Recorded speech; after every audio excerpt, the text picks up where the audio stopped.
Hello guys, welcome back to my channel. तो भाई आज की इस वीडियो में हम बात करने वाले हैं 5 किंगडम क्लासिफिकेशन की।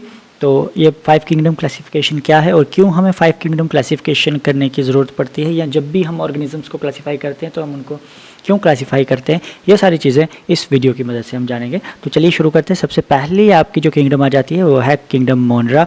अब इसमें जो ऑर्गेनिज्म है ये सबसे पहली किंगडम है 5 किंगडम क्लासिफिकेशन की, और इसमें जितने भी आपके पास प्रोकैरियोटिक ऑर्गेनिज्म है वो सारे प्रोकैरियोटिक ऑर्गेनिजम्स आपके किंगडम मोनरा में आते हैं।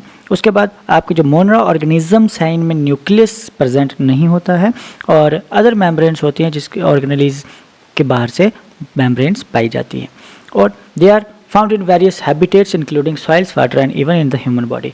और ये जो ऑर्गेनिजम्स हैं, ये जो बैक्टीरिया हैं, साइनोबैक्टीरिया हैं, ये बैक्टीरिया सॉइल में भी हो सकते हैं, पानी में हो सकते हैं, या फिर ह्यूमन बॉडी के अंदर भी हो सकते हैं।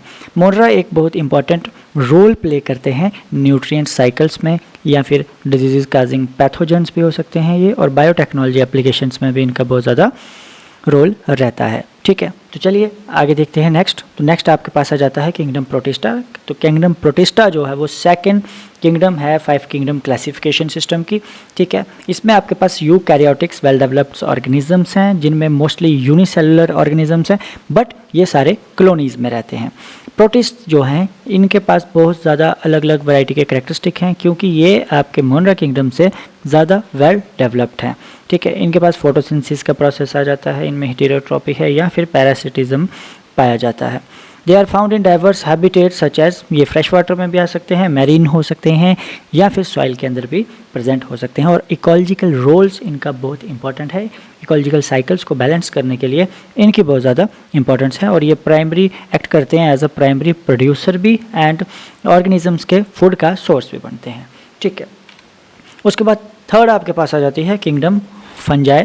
थर्ड किंगडम है 5 किंगडम क्लासिफिकेशन की, और इसमें आपके पास यूकैरियोटिक ऑर्गेनिजम्स हैं जो न्यूट्रिएंट्स ऑब्जर्व करते हैं by the process of absorption.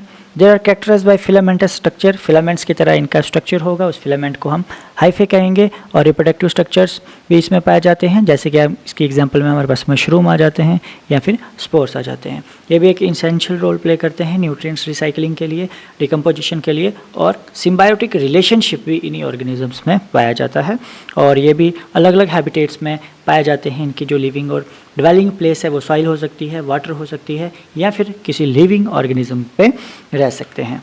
उसके बाद बात करेंगे किंगडम प्लांटिया की, जो 5 किंगडम क्लासिफिकेशन की 4th किंगडम है हमारे पास, और इसमें मल्टी सेलुलर यूकैरियोटिक ऑर्गेनिज्म पाए जाते हैं जिनमें फोटोसिंथेसिस होती है।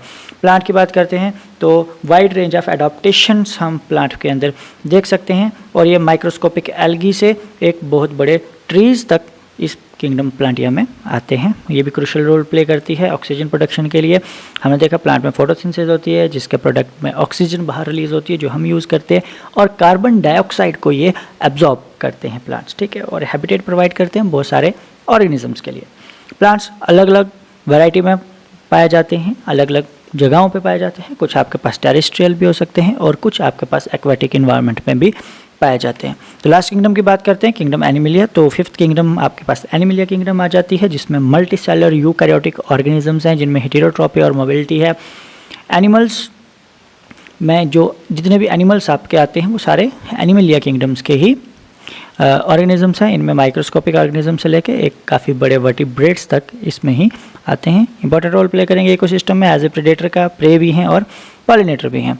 Animals found in diverse habitats including terrestrial हो सकते हैं, एक्वेटिक हो सकते हैं, और एरियल इन्वायरमेंट में भी ये एग्जिस्ट कर सकते हैं। तो ये थी 5 किंगडम क्लासिफिकेशन, और 5 किंगडम क्लासिफिकेशन हमें एक फ्रेमवर्क प्रोवाइड करती है ऑर्गेनिजम्स को कैटेगराइज करने के लिए बेस्ड ऑन देयर कैरेक्टरिस्टिक। जो उनके कैरेक्टरिस्टिक हैं, सेम कैरेक्टरिस्टिक वाले ऑर्गेनिजम्स को किसी एक ग्रुप में हम स्पेसिफाई कर सकते हैं। और अगर हम इस 5 किंगडम क्लासिफिकेशन को अच्छे से समझ पाते हैं तो जितनी भी हमारे पास ऑर्गेनिजम्स में डाइवर्सिटी है या फिर कम्प्लेक्सिटी है, लाइफ जो भी अर्थ पे एग्जिस्ट कर रही है, उसके बारे में हम जान जाते हैं। और इन ऑर्गेनिजम्स को कैटेगराइज करके हम इनके ऊपर रिसर्च कर सकते हैं। मेडिकल एडवांसमेंट के लिए ये यूज़ हो सकती है, और इनके कंजर्वेशन के लिए भी हम इनका इस्तेमाल कर सकते हैं। तो वीडियो अच्छी लगी हो तो लाइक करें, शेयर करें और चैनल को सब्सक्राइब कर दें।